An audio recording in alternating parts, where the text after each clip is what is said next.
ঘাটালের ডায়ালিসিস বিভাগের উদ্বোধন নিয়ে টুইটের পাল্টা টুইট। কুণাল ঘোষের টুইটের পাল্টা সাংসদ দেব।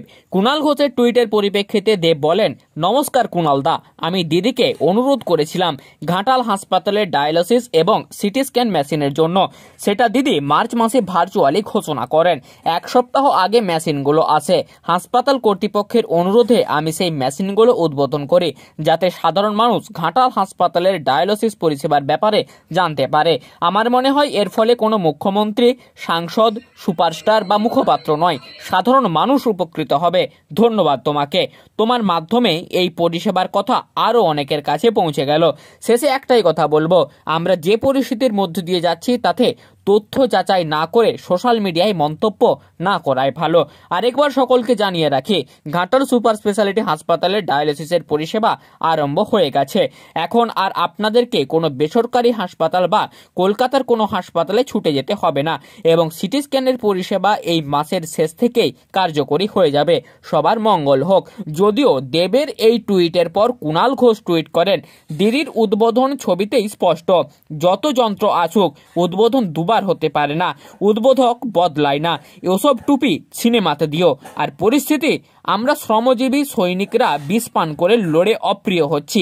তুমি চৈতন্যদেব সাজছ, পেশা সৌজন্যের নামে কুৎসাকারীদের সঙ্গে আদিক্ষেতা করছো। এখন দেখার এই টুইটের পাল্টা টুইট এখন কত দূরে গিয়ে পৌঁছয়।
¿Cómo